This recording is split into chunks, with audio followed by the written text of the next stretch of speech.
Bismillahirrahmanirrahim. Hari ini taklim kita hakikat ibadah haji dan kurban ya. Kemarin kan ke akikah, sekarang kan ke haji. Karena haji dan kurban ini nggak bisa diliwati ya pemahamannya. Ada korelasi. Bab 3 insya Allah kita selesaikan tamat pemahamannya. Kemudian masih perkara-perkara kurban juga dan amalan-amalan lain yang menyangkut waktu ya, arti kata tempatnya gitu.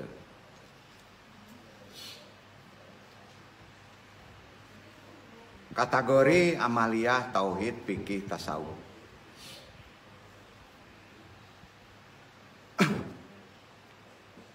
Assalamualaikum warahmatullahi wabarakatuh. Waalaikumsalam warahmatullahi wabarakatuh. Jazakumullah khairan katsira. A'udzubillahi minasyaitonirrajim. Bismillahirrahmanirrahim. Alhamdulillahilladzi ja'ala lil mu'minin wa ja'alal qur'ana hudalil muttaqin. Asyhadu an la ilaha illallah wahdahu la syarikalah al-malikul hakul mubin wa asyhadu anna muhammadan abduhu wa rasuluh asyadiqul wa'dil amin.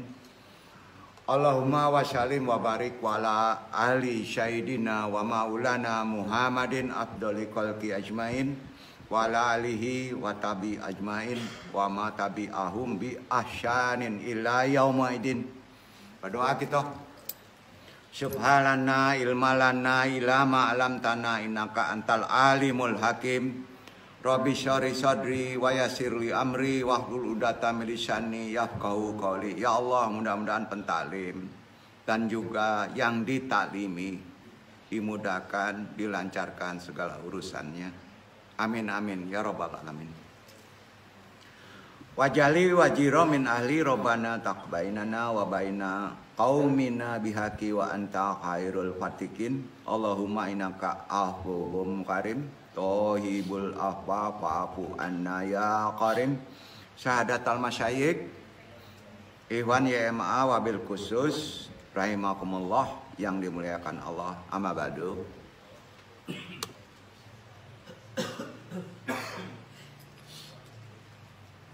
Sebelum taklim, mari kita merenung sejenak. Ya Allah, Engkau telah menganugerahkan kekayaan, kekuatan fisik, dan kemampuan pengetahuan kepada sebagian hamba-Mu. Bismillahirrahmanirrahim. Jawadakumullahu taqwa wa ghafara dzanbaka wa yasyara lakal khaira haitsu makunta.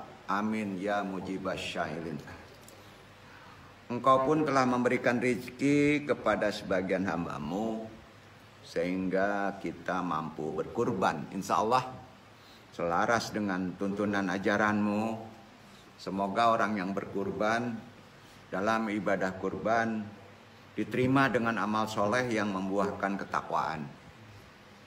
Allahumma ini hajihil udiyah minka wa ilaika fataqabbal minha ya karim. Kenapa antum berdoa itu?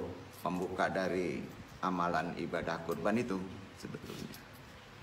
Dari Anas dalilnya ia berkata, seseorang pernah mendatangi Nabi SAW, lantas berkata kepada beliau, wahai Rasulullah, aku ingin bersyafar,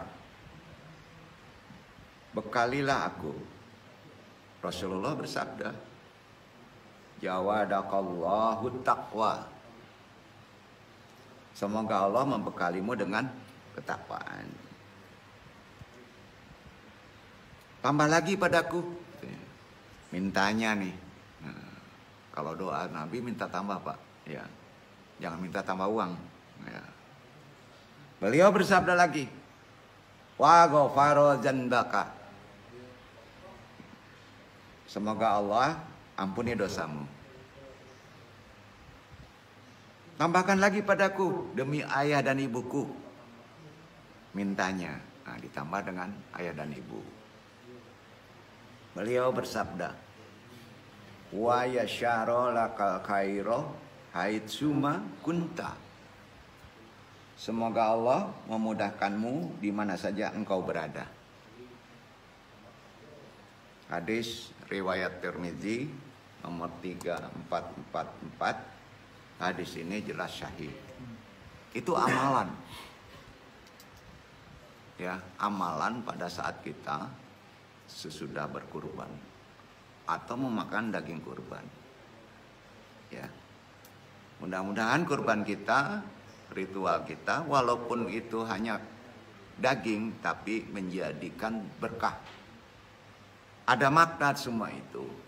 Jadi ini tuntunan. Adapun kebanyakan orang sering membuat ritual atau doa khusus untuk mendoakan jemaah haji atau ritual kurban dengan berjamaah atau dikomandoi dengan imam. Maka seperti itu tidak ada tuntunannya dalam ajaran Islam. Jadi kalau haji itu harus dituntun dengan ulama, ini nggak ada itu. Haji itu person, ya. Kurban juga person, nggak ada. Jadi bersederhana dalam amalan yang ada tuntunan, bukan memudahkan. Dari Rasul tentu lebih baik daripada banyak amalan tapi mengada-ada. Ya.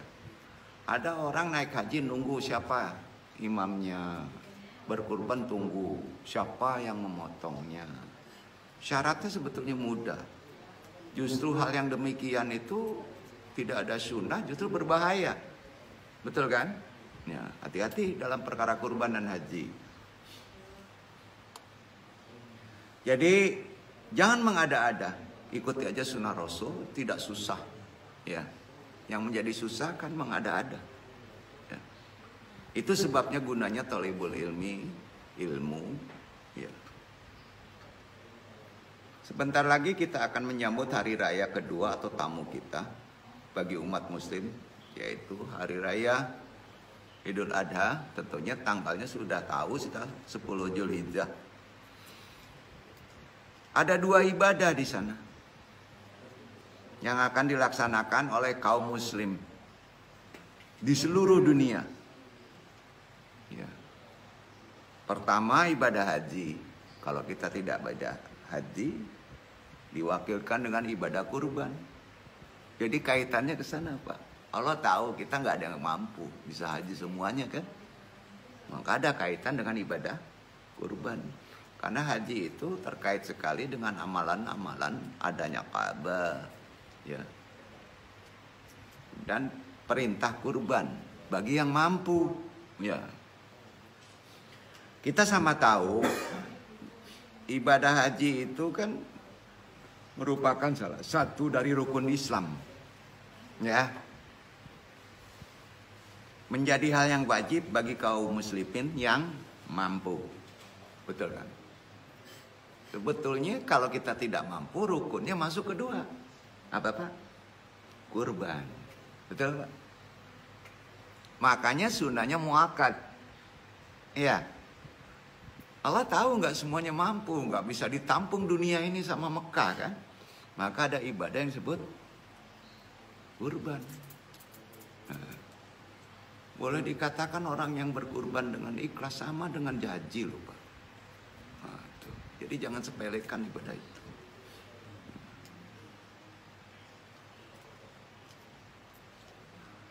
Allah berfirman di Quran surat Ali Imran ayat 97. Dibaca ikhwan, kita sandarkan dulu ke sana. Silakan.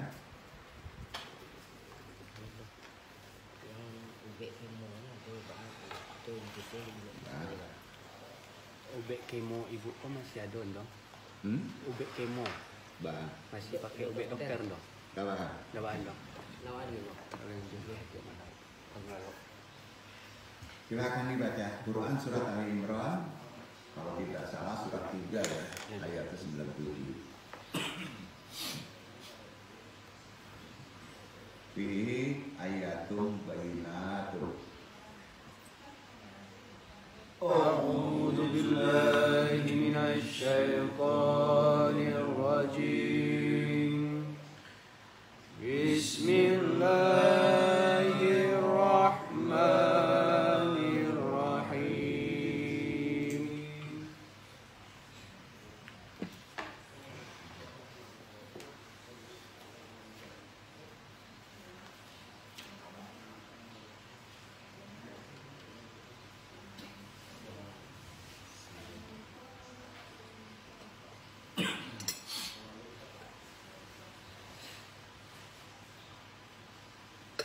فيه آيات بينات مقام إبراهيم ومن دخله كان آمنا ولله على الناس حج البيت من استطاع إليه سبيلا ومن كفر فإن الله غني عن العالمين.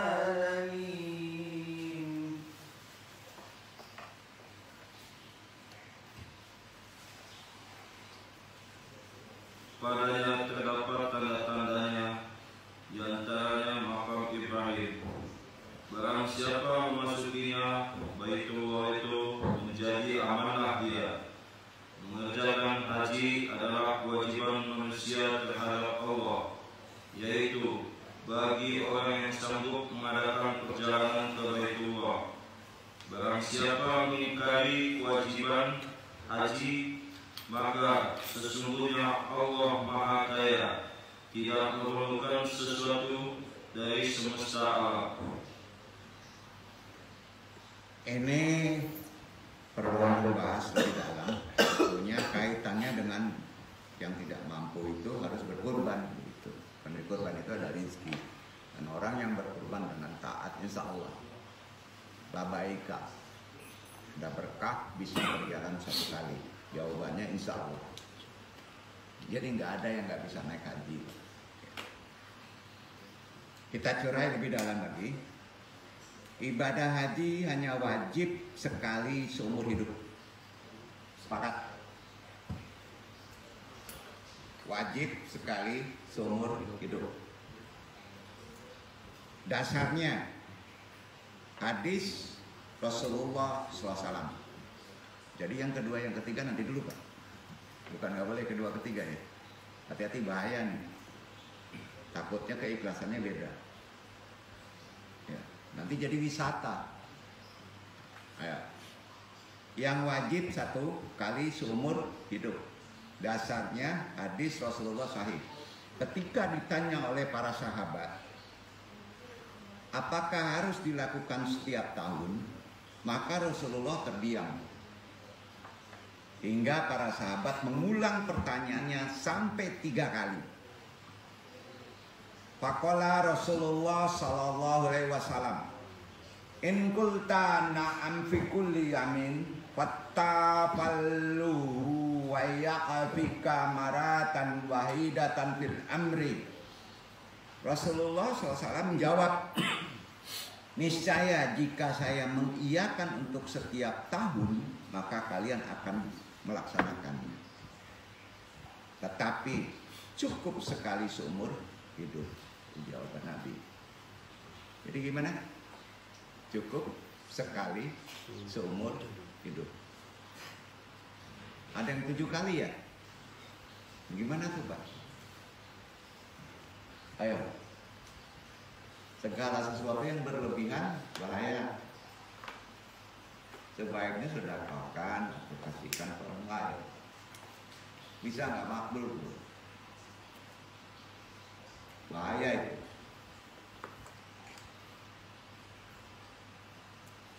Niscaya jika saya mengiyakan untuk setiap tahun, maka kalian akan laksanakan. Tetapi waya pika maratan wahidatan amri, tapi cukuplah sekali seumur hidup. Itu jawaban Nabi. Itu pun kalau mampu. Jelas Rasulullah ini merupakan sosok manusia yang sangat melihat kemampuan umat.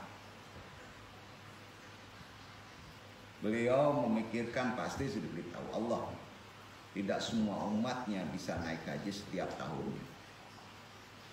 Maka harus menyadarkan kepada syariat, amalan secara sejarah, amalan Bapak Tauhid. Amalan apa? Kurban. Ya. Hal ini juga memperhatikan firman Allah. Ada firman Allah, cari aja sendiri. Allah tidak membebani hambanya sesuai dengan kemampuannya. Setuju? Ya, itu dasarnya.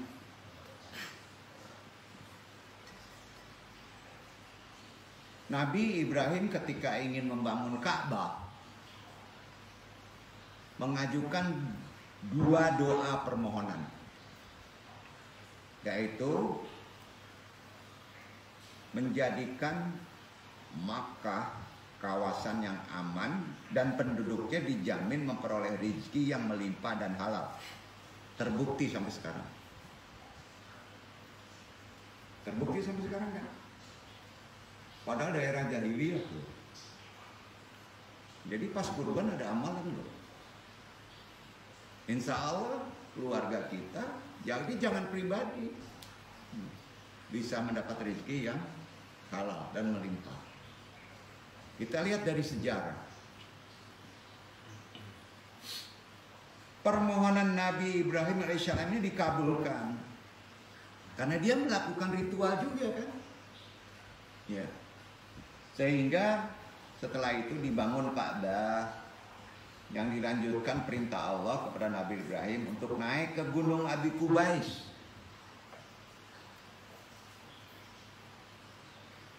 Perintah Allah, naiklah ke Gunung Abu Qubais demi memanggil seluruh anak cucunya untuk melaksanakan ibadah haji. Ada syiar.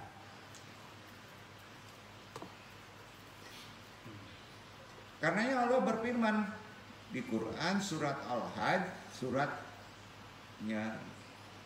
di surat Haji ayat 27, dibaca ikhwan, ada amalan.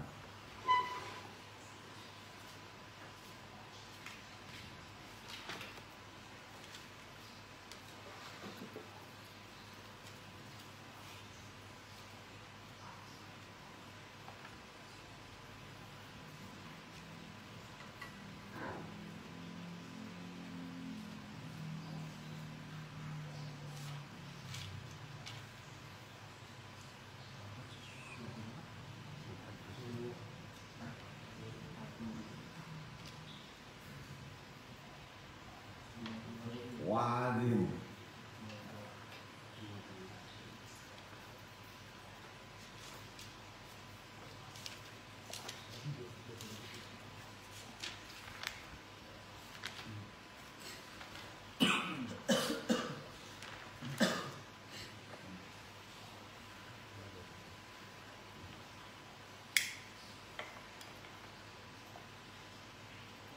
وأذن في الناس بالحج يعتوك رجالا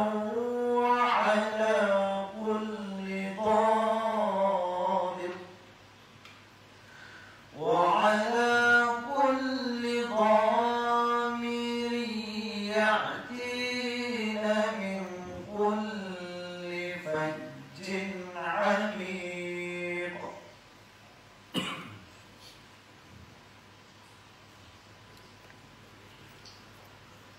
Dan berserulah kepada manusia untuk mengerjakan haji. Niscaya mereka akan datang kepadamu dengan berjalan kaki dan mengendarai unta yang kurus yang datang dari segenap penjuru yang jauh. Hikmah tafsir ini dalam loh, ada terkait binatang ya, tapi nggak menjabarkan sekarang.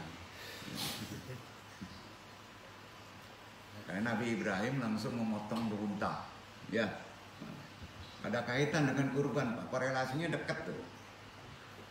Maka orang yang berkurban dengan taat, ikhlas, rutin, insya Allah bisa haji 1 kali. Sungguh. Ya. Di firman-Nya menyebutkan anak cucu Nabi Ibrahim diwajibkan berhaji agar mendapat pahala surga, diselamatkan dari siksa neraka. Ya. Orang-orang menerima perintah seruan beliau, kemudian menjawab, labaik Allahumma labaik. Artinya, Tuhan, ya Allah berkati, memberkati. Barang siapa yang menjawab sekali, barang siapa yang menjawab sekali, insya Allah mendapatkan kesempatan haji sekali. Labaik ka Allahumma labaik. Sebut labaika Allahumma labaik. Insya Allah. Itu jawabannya. Pas potong nonton kambing. Labaika insya Allah. Mudah-mudahan dapat haji 1 kali. Sepakat? Pergilah ke tempat kurban tuh. Nggak nonton di luar. Apa lainnya berkurban. Hikmahnya itu. Ya. Sampai Pak? Pengen naik haji. Itu amalannya. Insya Allah. Wah, dibuka pula rahasianya nih. Pada haji besok nih. Insya Allah Pak.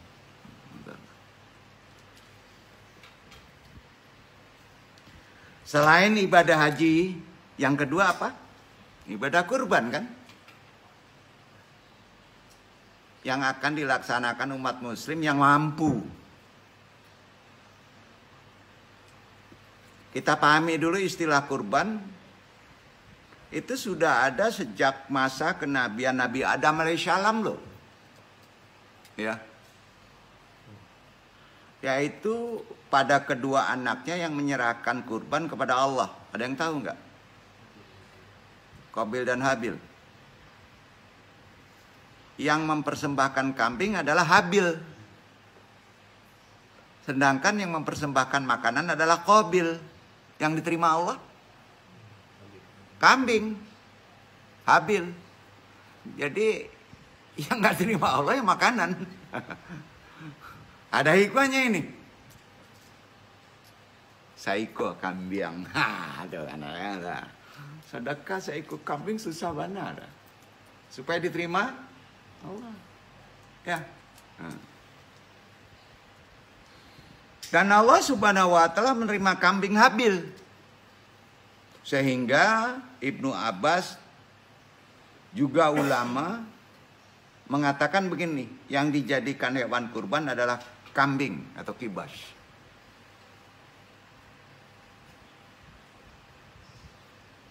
Itu zaman Nabi Adam, awal-awal manusia. Sedangkan syariat pertama Nabi Ibrahim melaksanakan ibadah kurban adalah syariatnya. Ibadah kurban kan dilakukan pertama kalinya oleh Nabi Ibrahim alaihissalam beserta anaknya Nabi Ismail alaihissalam. Dalam hadis Imam Ahmad disatakan bahwa ketika Rasulullah ditanya oleh para sahabat, "Ya Rasulullah, apa itu kurban?" Maka dijawab, "Al-dabihatu hiya ibadati sunata walidika an-nabiyyu Ibrahimi." Kurban itu adalah ibadah sunnah bapak kalian, yaitu Nabi Ibrahim. Itu jawabannya. Syariatnya itu. Jadi yang perlu kita lihat, yang perlu kita pahami, kurban ini berasal dari bahasa Arab yang bermakna dekat. Kemarin udah kita bahas. Dekat rezeki, dekat ke Mekah, perjalanan ke haji, itu maknanya. Dekat dengan Allah, betul kan? Dekat dapat istri, betul kan? Ya korban. Ya beli rokok mampu, ha? Beli rokok kan mampu sehari itu 20.000, 15.000. Kalikan aja setahun loh. Udah bisa 1 jawi loh. Ya. Jadi kurban tuh nggak milik orang kaya sebetulnya. Kalau kita mau merenung ya. Tapi tahu manusia itu lalai, maka disunah. Gitu.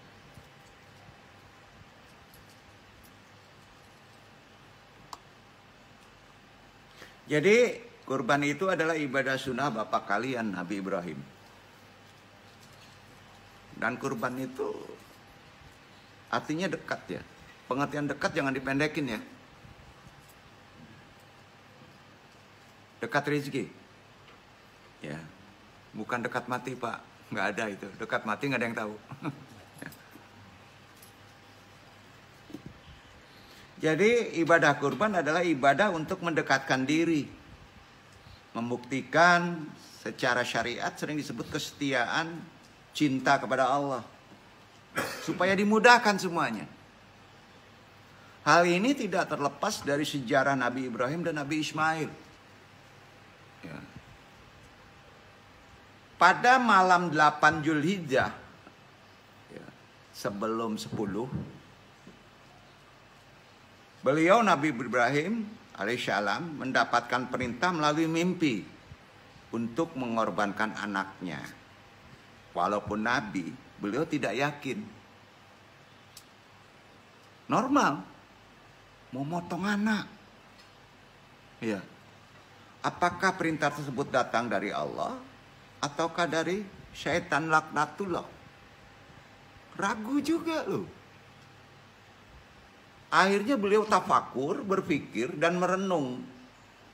Yang mana pada tanggal 8 Zulhijjah tersebut, dari tafakur itu, akhirnya supaya kuat ilham itu, umat muslim disyariatkan keyakinan itu, melakukan puasa pada tanggal tersebut. Tanggal berapa? 8 Zulhijjah. Kita hitung aja nanti. Puasa sebaiknya. Untuk yang belum punya istri. Yang pengen rezeki. Iya.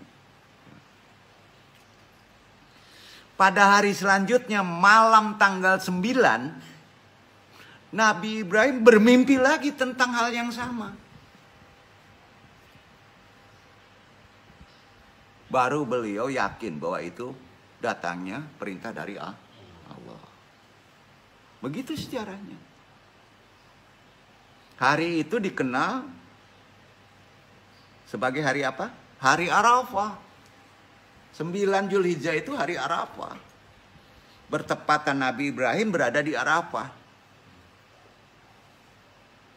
Dan sekarang umat muslim disyariatkan untuk melaksanakan di hari itu puasa Arafah. Ya. Jadi puasa Arafah itu ya udah tahu waktunya. Dan itu bukan hal yang tidak bermanfaat. Fadilahnya besar sekali loh.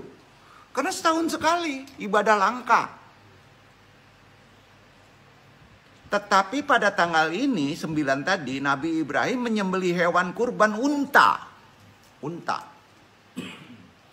Sebagai pengganti mimpinya.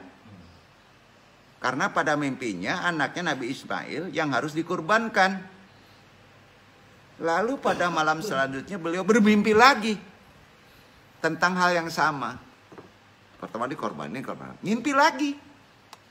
Sehingga keesokan harinya beliau sudah bulat tekad untuk menyembelih anaknya pada 10 Zulhijjah.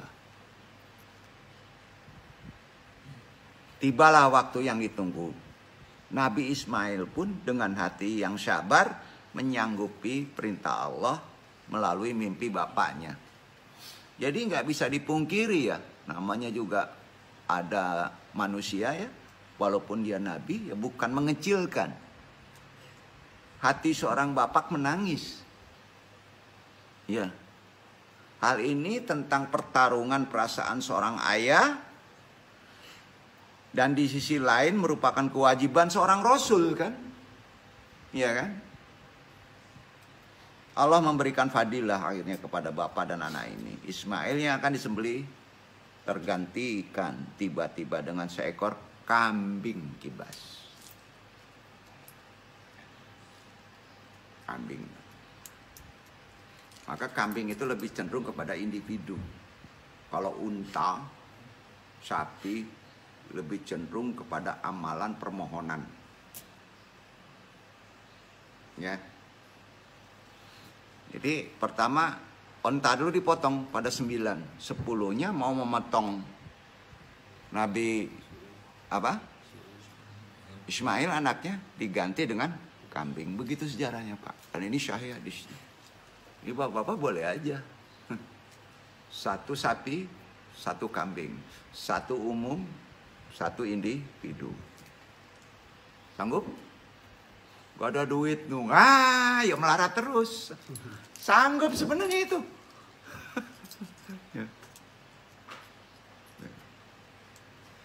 Disinilah awal mulanya disyariatkan ibadah kurban bagi umat Islam sekarang. Ya. Hewan kurban yang dapat disembelih memiliki syarat.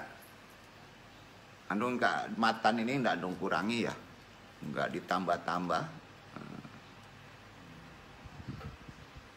Jadi matan awal dari perintah kurban itu syarat hewannya adalah gini. Umur seperti onta, umur lebih 5 tahun. Sapi, lembu umur lebih 2 tahun. Nggak boleh di bawah itu. Onta nggak boleh di bawah 5 tahun. Tapi lebih sedikit boleh. Sudah itu sapi, lembu umur lebih 2 tahun. Begitu juga kambing atau domba. Ya, harus lebih dari 2 tahun. Selain itu juga seekor unta atau sapi dapat patungan 7 orang karena sifatnya umum. Ya. Beda dengan kambing. Tidak bisa patungan. Sampai pak, patungan kambing aja lah supaya ringan. Nggak bisa bro. Ya. Kemarin udah dikaji itu. Yang patungan ini dikenal dengan apa? Orang-orang yang patungan 7 ini sohibul kurban. Para sohibul kurban. Ya. Sedangkan untuk kambing, domba hanya untuk 1 orang. Ya. Supaya wawasan kita paham ya masalah kurban ya. Jangan sepelekan karena ibadah langka ini kan. Manfaatnya sama dengan Ramadan. Ramadan untuk 11 bulan ke depan. Kurban juga untuk 11 bulan ke depan. Ya. Hal ini berdasarkan kalau di fikih mazhab Syafi'i, sifat binatang kurban itu harus terhindar dari cacat, luka, penyakit, serta gemuk pada seluruh anggota badannya. Hati-hati pak, kurban yang dari luar, gemuknya dipaksa. Cari kurban yang natural ya. Jangan bangga ya dengan semental ya. Jangan. Karena itu kalau di Andong bukan sapi namanya. Sapi zombie. Jangan deh. Normal-normal aja ya. Jadi di fikih Syafi'i juga disebutkan sifat binatang kurban itu harus terhindar dari cacat, luka, penyakit, gemuk pada keseluruhan anggota badannya seperti sudah diramal loh. Ya. Serta diutamakan berjenis jantan. Ya. Adab pada pembelian hewan kurban dimulai dengan berniat. Adab yang sebenarnya insya Allah nanti bahas ya. Jadi berniat atas nama yang berkorban membaca bismillah, wallahu akbar, kemudian salawat atas Nabi Muhammad. Binatang diarahkan ke kiblat, bertakbir dan berdoa. Bagi yang melihat, ucapkan sebaiknya labaik. Yang tadi. Duduk. Itu korelasinya dengan ibadah haji. Duduk. Ya. Ibadah haji dan ibadah kurban jelas memiliki relasi yang erat. Nggak mungkin nggak terkait. Maka disebut Idul Adha, sering orang kita menyebutnya Lebaran haji. Ya. Hal ini karena bersumber dari Nabi Ibrahim alaihissalam bahwa wukuf di Padang Arafah bukanlah patokan jatuhnya hari raya Idul Adha. Yang menjadikan patokan kan awal bulan Zulhijjah. Ya. Artinya bahwa pelaksanakan puasa Arafah tidak berpatokan pada tanggal wukuf di Padang Arafah. Hati-hati. Ya. Karena model ijtihadnya adalah hilal awal Zulhijjah. Hilal awal Zulhijjah. Karenanya di Arab Saudi awal Zulhijjah lebih cepat dibandingkan di Indonesia kan?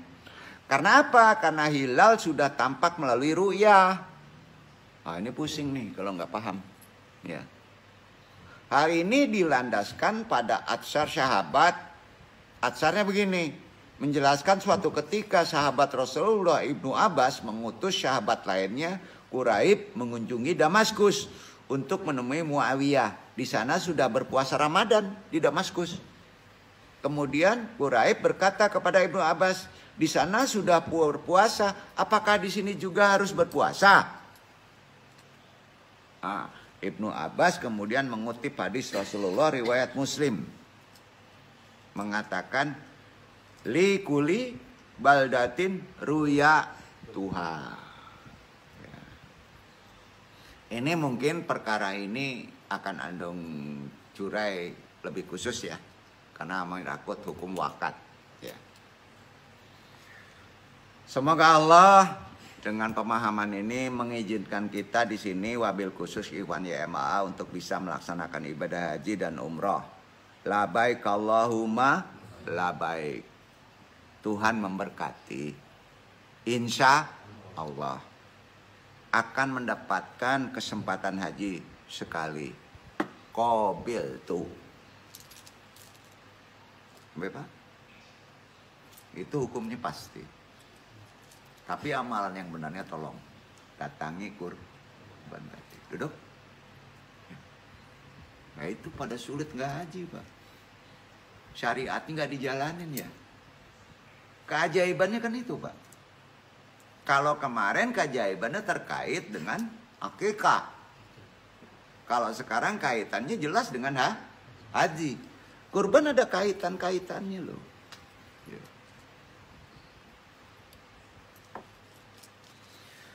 Sungguh Rabb Maha Penyayang.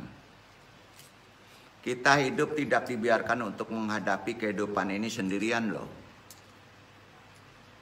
Dia Allah selalu menjaga, merawat, membina kita. Dia telah menaklukkan langit, bumi, dan segala isinya untuk kita. Dia membuat kita mampu merekayasa, mengelola, memanfaatkan bumi dan segala isinya dengan ilmu. Dia menyimpan data, informasi, dan ilmu pengetahuan pada segala ciptaannya. Dia meringkaskan segala ilmu pengetahuan baik yang berlaku zaman dahulu maupun yang akan lahir kemudian di dalam kitab suci Al-Quran. Dia menyuruh kita merujuk kitab itu dalam menghadapi berbagai tantangan, gangguan, dan godaan hidup kita. Dia menjanjikan keselamatan, kebahagiaan, kesuksesan bagi orang yang mengikuti petunjuknya. Kemudian kitab suci itu dijelaskan oleh utusan Rasulullah yang mulia Muhammad SAW. Dia menjelaskannya dengan dua cara. Dengan penjelasan verbal sebagaimana tersaji dalam hadis qauli. Dan penjelasan melalui amalan, praktek, perilaku, keteladanan yang disebut hadis fi'li. Iya kan?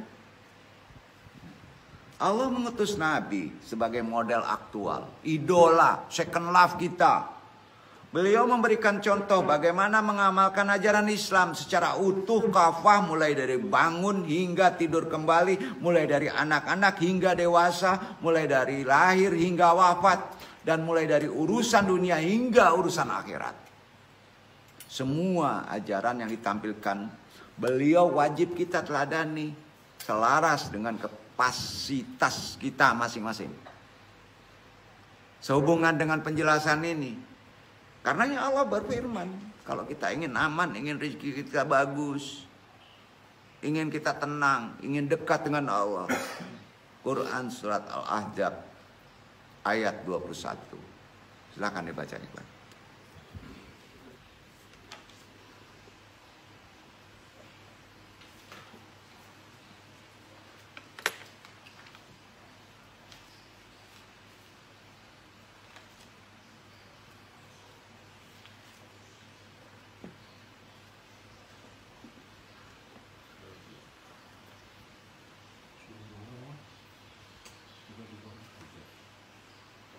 Lapor karena lapor.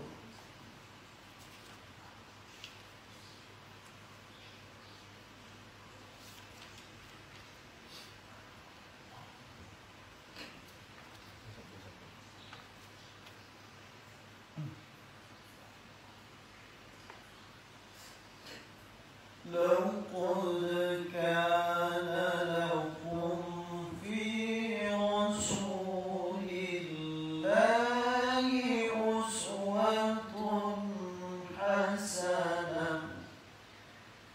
liman kana yarju Allah wal yawmal akhir wa dzakara Allah katsira.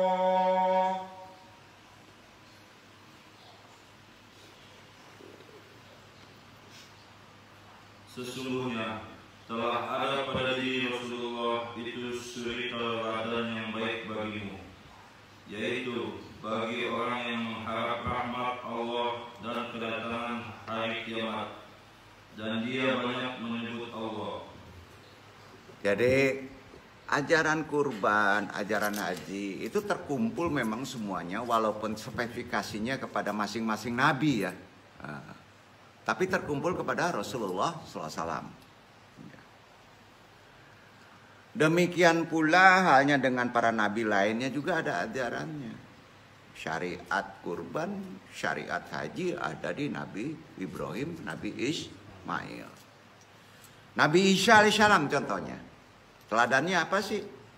Memberikan keteladanan dalam hal kasih sayang. Sudah itu kesabaran, sudah itu kesehatan. Ya, jadi kalau kita berwasilah ke Nabi itu ya ke situ arahannya. Apa kira-kira? Tambah Isa, kasih sayang, kesabaran, kesehatan. Nah, karena itu kasih merupakan salah satu inti ajaran pengikut Isa. Orang-orang Kristiani kan kasih saja ajarannya kan, betul kan? Nah, begitu juga Nabi Nuh. Contohnya apa sih keteladanannya? Ini spesifikasinya ya. Walaupun semua terkumpul pada Nabi Muhammad SAW. Memberikan contoh dalam hal keuletan, ketangguhan. Wasilahnya kepada nabimu. Kalau ulet, tangguh dalam berdakwah. Serta inabah kepada Allah. Itu kepada Nabi Nuh. Dia tidak mengenal lelah berdakwah. Ya. Selama 5 abad hanya sekitar 70 orang aja yang memeluk ajarannya, betul kan? 5 abad, 500 tahun yang ngikutinnya 70 orang. Tabah nggak tuh? Kuat nggak? Nabi loh. Nabi Ibrahim mengajarkan kita tentang beberapa praktek ritual, termasuk kurban, khitan, dan haji. Betul kan? Nah, karena itu khusus taklim risalah hari ini, karena ibadah kurban ini ibadah yang boleh kata unik dan langka. Karena setahun sekali, Anung perlu curai. Anung sebagai pentaklim ingin mengajak ya, wabil khusus Iwan di sini, dimanapun berada, untuk bisa mencermati ibadah kurban ini. Bukan dianggap sebagai ritual biasa. Hikmah, fadilah, keajaibannya banyak di sana. Bukan milik orang haji aja. Ya. Dipraktekkan Nabi Ibrahim secara dramatis lagi, menyayat hati. Bagaimana tidak? Bukankah beliau seorang nabi senior? Pemilik sebilang predikat, pujian, kekasih Allah, Khalilullah, bapak tauhid, perumus teori milah kan? Ya kan? Namun beliau istiqomah dalam melaksanakan perintah Allah, yaitu mengorbankan putranya Ismail alaihissalam. Alangkah keras hati manusia sekarang. Orang yang melihat orang miskin, yang sempit rezekinya, dan yang sangat memerlukannya, lalu dirinya tidak tergerak untuk bersyukur kepada Allah dengan meringankan bebannya. Sebenarnya orang yang berbuat baik kepada orang lain, orang yang berkurban untuk orang lain pun adalah berbuat baik kepada dirinya sendiri.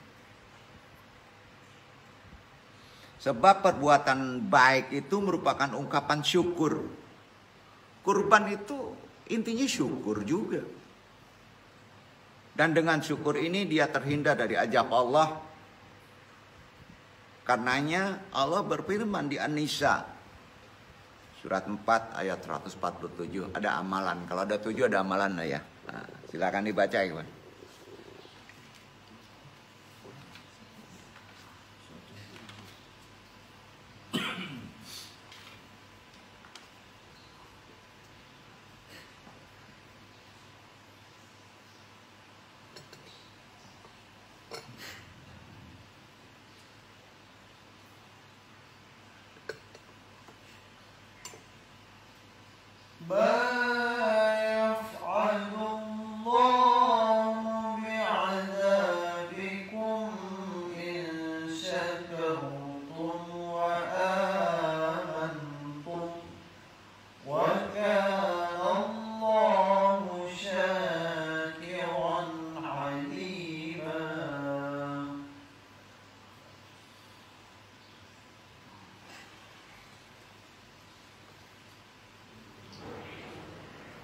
Mengapa Allah akan menyiksamu jika kamu bersyukur dan beriman? Dan Allah adalah Maha mensyukuri, lagi Maha mengetahui. Allah tidak akan menyiksamu jika kamu bersyukur dan beriman. Prakteknya apa? Perintah ini apa? Sepertujuh sapi, 1 kambing. Kalau antum rasa sial terus hidup, terajak terus, susah masalah terus, berat bro. Sepertujuh jawi, sudah itu 1 kambing. Insya Allah beres itu masalah. Berani nggak nih? Itu hikmah solusinya kalau anda sampai titik sasaran. Kenapa ada ritual? Manfaatnya untuk apa? Hikmahnya apa? Kan yang paling sulit membaca hikmah daripada ritual tadi. Jangan pelit deh. Ikhlas itu. Nah kalau dikasih tahu nggak ikhlas nih, ini gawatnya. Kan udah dikasih tahu nih nggak ikhlas nih supaya gua nggak kena azab, supaya dapet istri. Itu susah juga. Ilmu kadang-kadang beresiko juga ya. Ya. Ilmu sebenarnya bermanfaat untuk dipahami supaya kita menjadi betul-betul paham mesti melakukannya. Halo, yang jomblo nih, berani nggak nih? Nah, gimana? Ya, bukan dapat istri aja loh. Diampuni dosa 1 kambing. Kalau sifatnya hablu minanas ke umum, kaitannya istri datang, itu ya sepertujuh. Pilih silakan berdasarkan kemampuan kita. Jadi sesungguhnya Allah Subhanahu wa Ta'ala menjadikan si miskin sebagai ladang amal kan? Bagi siapa? Bagi si kaya. Adanya orang miskin itu ladang amal bagi si kaya. Kalaulah tidak ada mereka, tentu dia tidak disebut kaya kan? Betul kan? Kamu kaya karena ada orang miskin beramal. Itu keseimbangan. Kalaulah tiada gubuk tentu nggak ada istana Pak. Betul kan? Ayo. Hikmahnya dalam loh. Karena itu bersyukur. Kalau antum miskin, bersyukur juga. Pasti ada yang nolong. Allah melalui orang kaya. Iya enggak? Mintanya jangan ke orang kaya. Ke yang membuat kaya. Deh, kan gitu amalan. Ritualnya apa? Ya udah. Kalau nggak bisa kurban ya niatkan aja sebenarnya tahun besok bisa kurban. Sekarang saya kasihkan aja orang yang motong kurban dengan makanan 1 telur 1 ayam. Nah, gitu aja. Bukan korban syariat 1 telur 1 ayam dibolehkan, enggak. Motivasi kita ke depan. Kemarin gitu. Jadi bersyukur dengan menjadi pemurah akan membuatnya dekat dengan Allah. Kalau Allah dekat, semua permohonan kita terkabul.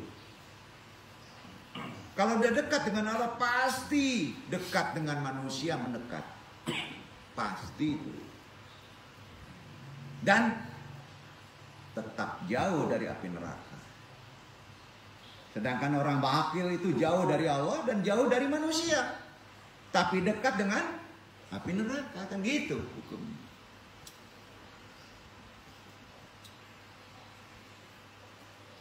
Karena itu amalan kurban bersyukur itu artinya apa? Mangabe jawi, mengikat Allah, bukan Allah jawi. Hati-hati ya, bukan begitu pemahaman. Mengikat nikmat Allah. Ya, ikat.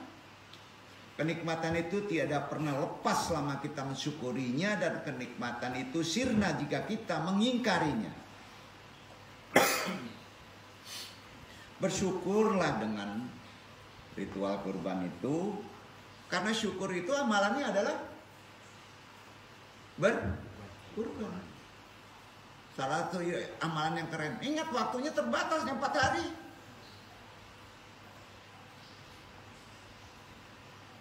Mengikatnya itu di 4 hari itu. Selebihnya la haula wala quwata illa billah, terserah. Itu makna waktu.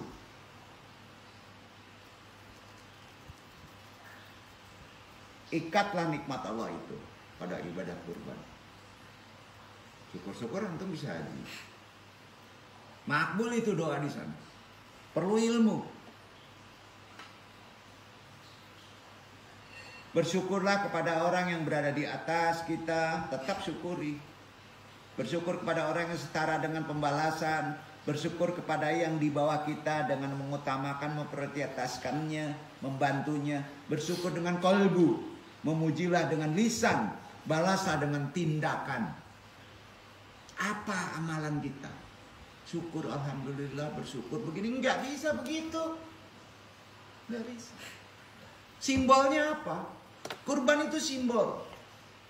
Betul kan? Nah, gampang untuk berdoa, beresin gempa aja simbolnya mesti bawa air. Hah? Bukan klinik itu. Bukan. Insya Allah bukan klinik. Karena ada ayat-ayat, ritual-ritual yang tidak boleh dijabarkan begitu aja. Kenapa disembunyikan oleh orang-orang rohanium? Karena takut dianggap itu jadi amal yang sifatnya klinik.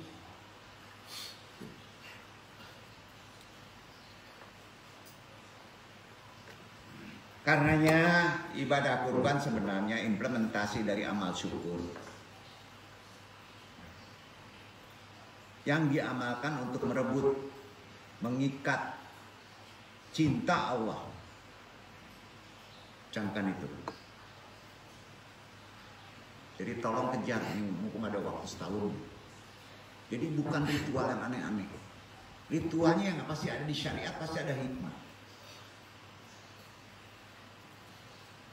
Antum belum kerja, antum belum nikah, antum belum selesai. Tapi ingat perlu proses juga ya. Bukan simsalabim. Ibadah ini semata-mata bertujuan supaya Allah itu dekat dan mau menolong kita dalam pengikatan kurban melalui media yang kita cintai. Harta, binatang, ternak, dan Ismail hanyalah simbol dari sesuatu yang dicintai dan disayangi selain Allah. Iya kan? Korbankan. Yang selain Allah itu korbankan. Air-air ini sesuatu yang dicintai itu perlu kita bahas. Hubullah itu gimana sih? Mahabbah itu gimana sih? Orang sekarang itu yang dicintai itu dapat berupa keluarga, anak, cucu, suami, ilmu pengetahuan, budaya, teknologi. Itu selain Allah. Kalau ingin selamat anak itu, diamkan, biarkan dia berikhtiar sendiri. Nasihati saja, jangan dimasuki. Amalan kurban begitu, Pak. Kalau dia diuji itu kebaikan, dikurbankan sama Allah supaya dia menyadari. Kalau kita masuk kita ikut korban, nggak bisa. Kira-kira paham nggak maksudnya? Bukan nggak boleh menolong orang, bukan apalagi itu anak. Nabi Ibrahim gimana? Anaknya sudah sulit dapatnya dicintai, potong, betul kan?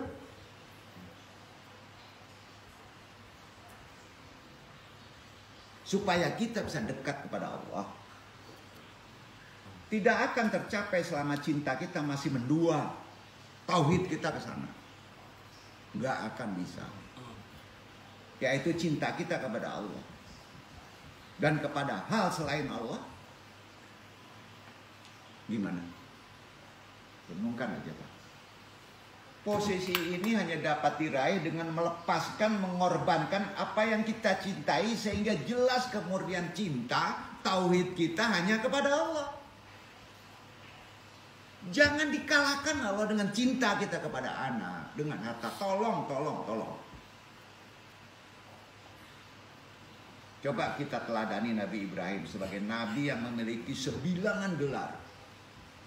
Kemudian mengaktualisasikannya hikmah-hikmah ibadah kurban sebelum hilang kesempatan kita. Sebab masa itu hanya terdiri dari 3 hari aja Pak. Waktu itu hanya terdiri dari 3 hari aja.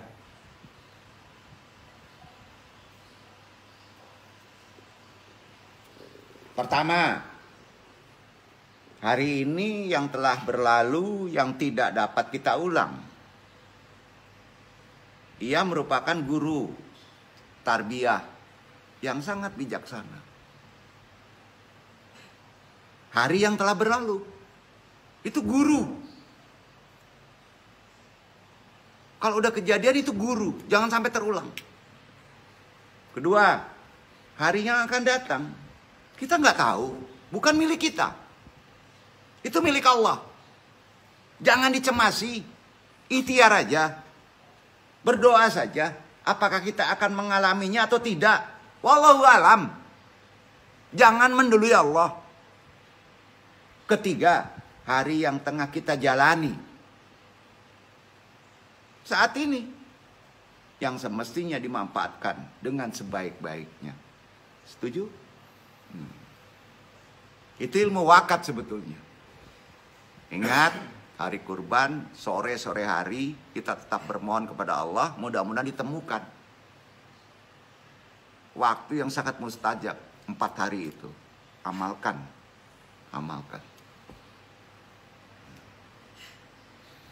Coba kita laksanakan ajaran Islam dengan sepenuhnya secara utuh. Kalaulah hal itu sulit,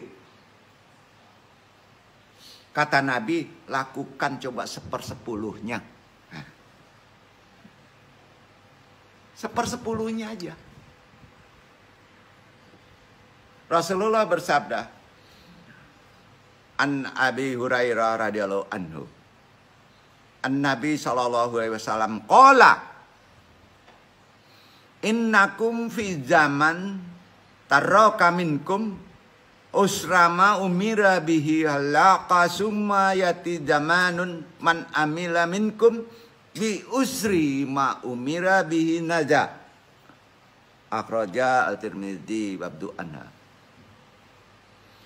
Sesungguhnya kalian hidup pada suatu masa yang apabila seseorang meninggalkan perintah sebanyak 10%, niscaya dia binasa. Kemudian datang suatu masa yang apabila seseorang mengamalkan perintahnya hanya 10% saja, niscaya dia selamat. Hadis riwayat Tirmidzi, Ibnu Uday, Syahih. Ada keringanan. Jadi tampaknya jika pada saat ini kita mengamalkan 10% saja dari keseluruhan ajaran agama, niscaya dunia sejahtera. Kita selamat. Kita tertolong. Karena itu coba kita tinggalkan kemaksiatan ya. Karena tubuh kita, badan kita, benar-benar tidak sanggup memikul resiko yang ditimbulkan oleh kemaksiatan itu, percayalah. Jangan sembarangan. Gak akan sanggup badan kita memikul karena kemaksiatan. Pasti itu. Coba korbankan waktu kita untuk terus belajar mencari ilmu. Bukankah hasil tangkapan anjing berilmu dihalalkan Allah? Ayo. Sedangkan hasil tangkapan anjing bodoh diharamkan Tuhan.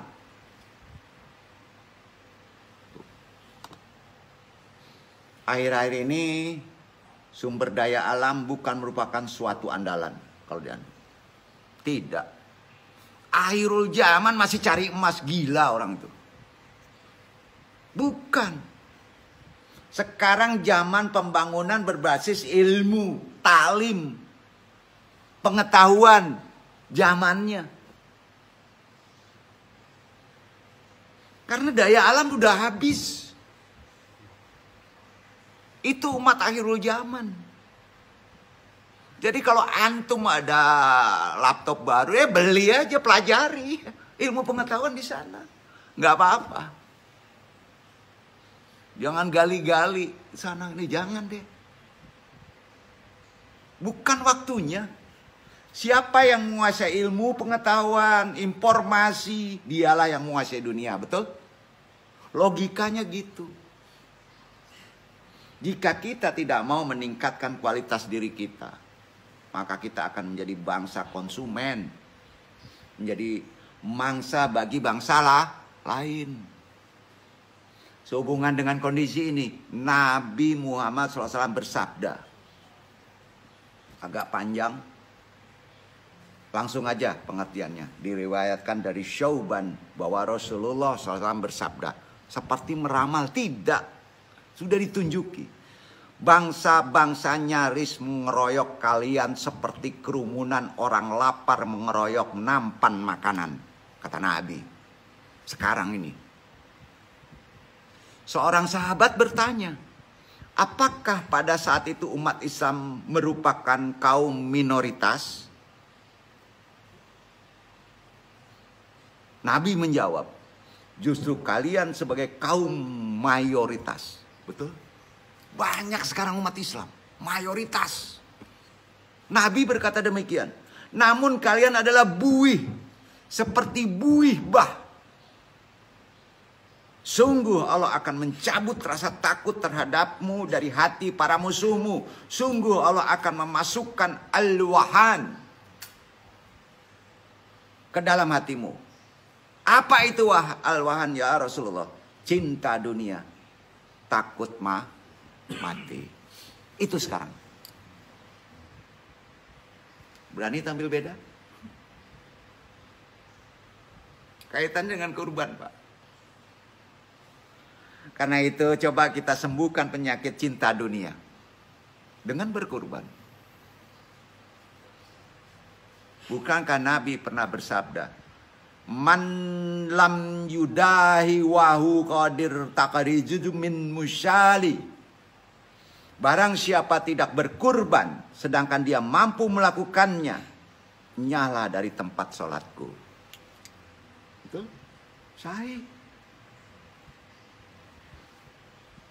Coba kita kurbankan gengsi, harga diri, dengan lebih banyak menyimak pandangan pengalaman dan orang lain di lingkungan kita. Coba kita bekerja untuk meraih dunia sesuai dengan kadar keberadaan kita di dunia fana ini. Sesuai dengan kadar keabadian kita tinggal di akhirat nanti. Dan sesuai dengan kadar keperluan kita kepada Allah. Coba kita tinggalkan kemaksiatan karena tubuh kita benar-benar tidak sanggup memikul resikonya yang ditimbulkan oleh kemaksiatan itu. Benar ini. Menyembelih kurban wajib ataukah sunnah kalau ditanya dengan kondisi sekarang. Walaupun sunnah muakkad, dengan kondisi sekarang antum sebenarnya sudah mewajibkan diri. Betul kan? Menyembelih kurban adalah sesuatu yang disyariatkan berdasarkan Al-Quran, As-Sunnah, dan Ijma, konsensus kaum muslimin. Kan? Namun apakah menyembelih tersebut wajib atau sunnah? Para ulama memiliki beda pendapat. Pendapat pertama, diwajibkan bagi orang yang mampu dan kondisinya mendesak. Nah, ayo. Kondisi masa mendesak. Sebaiknya kita bersiap tahun depan. Ada kaitannya dengan umur. Di antara dalil mereka adalah firman Allah Ta'ala. Fasholli li rabbika wanhar. Iya kan? Dirikanlah sholat, berkurbanlah an-nahar. Al-Kautsar ayat 2. Ini kemarin dikaji kan? Itu kena di saat sekarang. Firman ini menggunakan kata perintah loh. Betul. Katanya perintah. Dan asal perintah adalah wajib. Jika Nabi SAW diwajibkan hal ini, maka begitu pula dengan umatnya. Kondisinya beda. Dan masih ada beberapa dalil lainnya kalau ingin mendalami perkara kurban. Apakah sekarang itu boleh kita mewajibkan diri? Wallahu a'lam, silakan. Sebaiknya mewajibkan diri.